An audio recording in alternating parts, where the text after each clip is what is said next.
नमस्कार, नमो नारायण। गीता दैनिक दैनिक के अंदर आज हम प्रवेश कर चुके हैं 230वें दिन, 203rd डे और 10वां अध्याय विभूति योग है। भगवान के श्रीमुख से निकले हुए श्लोक हैं, बहुत इंपॉर्टेंट हैं। आप जो मुझे पूछते हो कभी सहस्त्र नाम करना चाहिए, ये करना चाहिए, मैं कहता हूँ 10वें अध्याय का विभूति योग का पाठ करो। सारी की सारी विभूतियां भगवान की हैं। और आज जिन श्लोकों दो को हम ले रहे हैं वो श्लोक है 21 और 22। भगवान वाच ही है। आदित्यानामहं विष्णु ज्योतिषां रविअंशुमान् मरीचिर्मरुतामस्मि नक्षत्राणामहं शशि वेदानां सामवेदोऽस्मि देवानामस्मि वासव इन्द्रियाणां मनश्चास्मि भूतानामस्मि चेतना। अपनी विभूतियों का विस्तार बताते हैं, एक एक विभूति बताएंगे। बहुत इंपॉर्टेंट श्लोक, इसका अर्थ है 21 और 22 श्लोक का।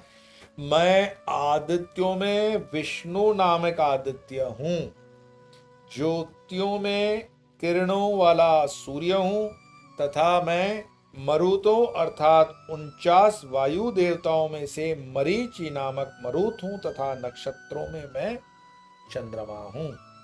और मैं वेदों में सामवेद हूं, देवों में इंद्र हूं, इंद्रियों में मन हूं और सब प्राणियों में चेतना।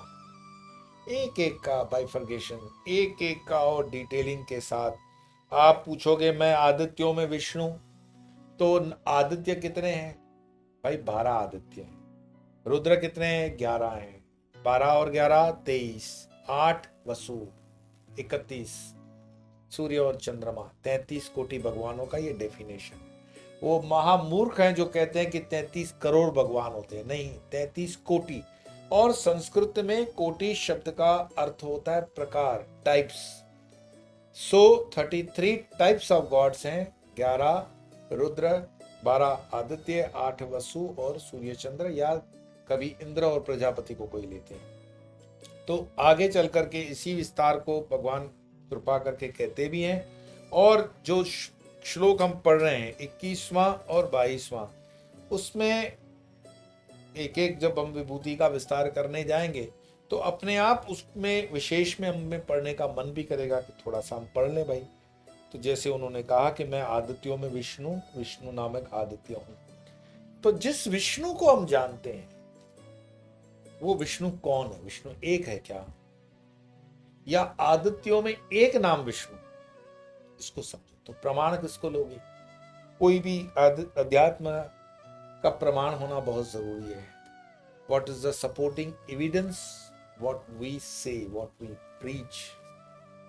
तो सपोर्टिंग एविडेंस जो होता है उसका सर्वश्रेष्ठ प्रमाण श्रीमद् भगवद गीता है। और श्रीमद् भगवद गीता के अंदर जब मैं कहते हैं कि मैं आदित्यों में विष्णु, और विष्णु के अंदर आप फिर आना विष्णु सहस्त्र नाम। विष्णु सहस्त्र नाम में 1000 नाम है विष्णुओं के। वो विष्णु की गाथा है, विष्णु का वैभव है, विष्णु का विभूति योग है।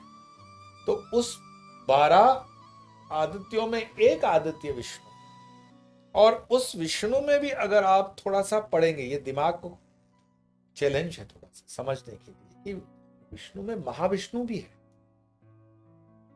जैसे मेरे पिता, तो मेरे पितामह भी है, और उसके ऊपर परम पितामह है। अब इसमें कंफ्यूजन की कोई बात नहीं है। मेरे पिता हैं, मेरे पिता के पितामह हैं, मेरे पितामह के परम पितामह हैं। ऐसे जो हम देखते हैं उसके पीछे की यात्रा करोगे तो आदि तक पहुंचोगे। तो विष्णु नामक आदित्य हो, ज्योतियों में किरणों वाला सूर्य हो। और फिर ज्योतियों में और क्या क्या हो सकता है? ऑप्शन दो। तो ज्योति कहां से निकलती है? तो चंद्रमा। लेकिन चंद्रमा तो पर प्रकाशित है, सूर्य के कारण प्रकाशित होता है। तो रात को जुगनू भी निकलते हैं, किरणें तो वहां से भी निकलती है, तो उसको मान लोगे क्या? लेकिन सर्वश्रेष्ठ कौन सा है जिससे पूरा जगत प्रकाशमान है? तो वो सूर्य है। तो यहां वो कहते हैं कि ज्योतियों में किरणों वाला सूर्य हूं मैं, मरुतों अर्थात 49 वायु देवताओं में से मरीचि नामक मरुत हूं। मारुति कार भारत में चलती है, लेकिन मारुति हनुमान जी का नाम है भाई। वो तो संजय गांधी का भला हो जिसने इस कार का वो मारुति नाम बचाया। मारुति कभी सुजुकी के साथ थी जापान, लेकिन मारुति शब्द जो लिया गया वो हिंदू सनातन शब्द है, भगवान हनुमान जी के नाम से है मारुति। तो मारुति हनुमान जी का क्यों नाम है? क्योंकि वो वायु के पुत्र हैं और वायु वेग से चलते हैं, और वायु 49 प्रकार के होते हैं।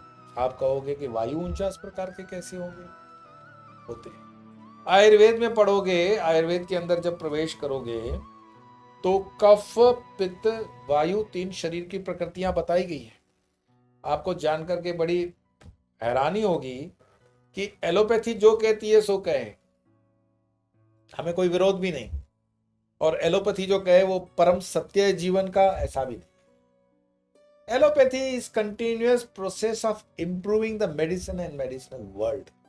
बट आयुर्वेद के अंदर ये हमारा ये दुर्भाग्य है कि सरकार की गलत नीतियों के कारण जो रिसर्च का होना चाहिए स्पेंडिंग पावर ऑन आयुर्वेद, वो रिसर्च वर्क नहीं होने के कारण आयुर्वेद की मृत्यु हो रही है। अगर आयुर्वेद के ऊपर भी रिसर्च वर्क के लिए बजट अलॉट किया जाए तो आयुर्वेद का बहुत बड़ा विस्तार, हजारों सालों की परंपरा, और जो उनकी रिसर्च उस समय की है कि मनुष्य की प्रकृति जो है वो 3 पैरामीटर्स पर देखी जाती है, वायु पित्त और कफ, या कफ पित्त वायु, KPV, कफ पित्त वायु।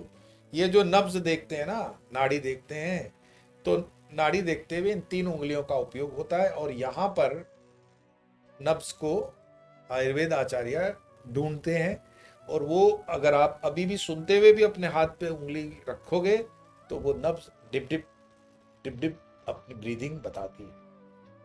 अब उसमें कफ पित्त और वात, ये क्रम पुरुष के लिए होगा, स्त्री के लिए दूसरा क्रम है। आप संहिताएं जब पढ़ोगे आयुर्वेद की, चरक संहिताएं और अन्य संहिताएं, अद्भुत, और जो रोग हैं उसमें सारी की सारी डिटेलिंग के साथ कि ये कफ प्रधान रोग है, ये वायु प्रधान रोग है, ये पित्त प्रधान रोग है। और पित्त के जो रोग होते हैं फिर उसकी पर्सनैलिटी बताते हैं कि उस आदमी का चेहरा कैसा होगा, आंख कैसी होगी, स्किन का कलर कैसा होगा, कफ है तो कैसा होगा। अक्सर जो कफ प्रकृति वाले लोग होते हैं उनकी स्किन थोड़ी सी साफ होती है, गोरे होते हैं वो थोड़े से, उनको कफ होता है। जिनको भी पित्त होगा शरीर के अंदर, वो प्रकृति में थोड़े से स्किन काली पड़ती है। मैं लाख प्रयास करूं तो मैं गोरे आपको नहीं दिखूंगा, क्योंकि मेरी स्वयं की प्रकृति पित्त प्रकृति है, और पित्त प्रकृति के कारण मुझे पता है कि मैं कड़ी धूप में खड़ा नहीं रह सकता हूं, क्योंकि कफ पित्त से पित्त वाली जो प्रकृति होती है वो कड़क धूप के अंदर खड़ा हो जाए तो पित्त ऊपर की तरफ चलता है तो सर दर्द होता है। हम पित्त प्रकृति वालों को जो जो मतलब परेशानियां होती हैं, मुझे चूंकि पता है इसलिए मैं उसका ध्यान रखता हूं, और ध्यान रखता हूं तो इसीलिए आराम से आपके साथ कई परेशानियों के बावजूद भी संवाद करने में समय पे आ जाता हूं, और समय पे बिल्कुल कर लेते हैं। वरना ये जब रिकॉर्डिंग हो रही है तो उसके पहले के जो कार्यक्रम रहे होंगे उनमें 18-18, 16-16 घंटे तक दूसरा भी काम किया होगा। और कफ प्रकृति, पित्त प्रकृति और वायु प्रकृति के अपने गुणधर्म हैं। आपको अपनी प्रकृति पता होनी चाहिए शरीर की कि मेरी प्रकृति क्या है। अगर आप विदेश में रहते हो तो जब भी देश आना हो तो एक बार आयुर्वेदाचार्य से एक बार अपनी प्रकृति जरूर खाली पेट एनालिसिस करवाएं। तो कभी दोष भी हो जाता है, पित्त और कफ मिक्स हो जाता है, पित्त और वायु मिक्स हो जाता है, तो उसके रोग अलग होते हैं, उसके लक्षण अलग है। 3-4 बुक्स के अंदर पूरा आयुर्वेद आप घर बैठे समझ सकते हो और अपने शरीर को रीड कर सकते हो, और कईयों को आप रीड करके बता सकते हो। कोई बहुत बड़ा एलोपैथी जैसा नहीं है कि 5 साल वो फंदा लगा के टाई लगा के आपको पढ़ाई करनी है, नहीं, आप घर बैठे कर सकते हो। और ये ग्रंथ अवेलेबल है, गीता प्रेस गोरखपुर और दूसरे प्रकाशनों ने बहुत मेहनत करके ये ग्रंथ अवेलेबल है, आप ले सकते हो। और नहीं तो मैं और उसका शॉर्टकट बताऊं कि आयुर्वेद की पढ़ाई करने वाले जितने स्टूडेंट्स हैं उनके सिलेबस के बुक्स खरीद तो खत्म, आप आयुर्वेद आचार्य का पठन तो कर सकते हो, प्रैक्टिस नहीं कर सकते। तो यहां वो जो उन्होंने बताया कि 49 वायु देवताओं में से मरीचि नामक मैं मरुत हूं, और नक्षत्रों में मैं चंद्रमा हूं। चंद्रमा की महिमा है, क्यों चंद्रमा को सिलेक्ट किया? तो अब करने जाएंगे तो गीता और विस्तार में चली जाएगी। वेदों में मैं सामवेद हूं, देवों में मैं इंद्र हूं। Indra Indra is acting prime minister, active. Indra अगर डिपार्टमेंट छोड़ दे, इंद्र ऐसा कोई नहीं व्यक्ति है बैठा हुआ, कोई कोट सूट पहन करके इंद्र बैठा हुआ है। इंद्र पदवी है, जैसे office of prime minister. Prime minister कोई भी हो सकता है, बट वो डेजिग्नेशन, इंद्र डेजिग्नेशन है। तो वो कहते हैं कि देवों में मैं इंद्र हूं, आई एम प्राइम मिनिस्टर। इंद्रियों में मैं मन हूं, तो सारी इंद्रियां हैं, जो इंद्रियां बताते हैं, पंच पर कर्मेंद्रियां, ज्ञानेंद्रियां, उनमें मैं मन हूं। और सब प्राणियों में चेतना हूं, दैट्स अल्टीमेट। अगर चेतना ही आपसे निकल गई तो डेड बॉडी हो जाओगे। चेतन युक्त रहो, चेतना ही सर्वोपरि है। तो वो कहते हैं वो मैं हूं, परमात्मा। तो प्रत्येक जीव के अंदर शिव कैसा है, आत्मा परमात्मा कैसा है, तो वो कहते हैं कि मैं प्राणियों में चेतना हूं। यही तो परमात्मा की विभूति है, और यही विभूति योग है, यही 10वां अध्याय, यही 10वें का 10/20 याद रखो। 10वें अध्याय के 20वें श्लोक से विभूति विस्तार में आती है। तो आइए इस विभूति का और हम आस्वादन करते रहेंगे। अभी कुछ और श्लोक बाकी हैं, पर आज तो इसी का 21वां और 22वां श्लोक है, जिसको पढ़कर वाणी को विराम देंगे। आदित्यानामहं विष्णु ज्योतिषां रवि अंशुमान्, मरीचिर्मरुतामस्मि नक्षत्राणामहं शशि, वेदानां सामवेदोऽस्मि देवानामस्मि वासव, इंद्रियाणां मनश्चास्मि भूतानामस्मि चेतना।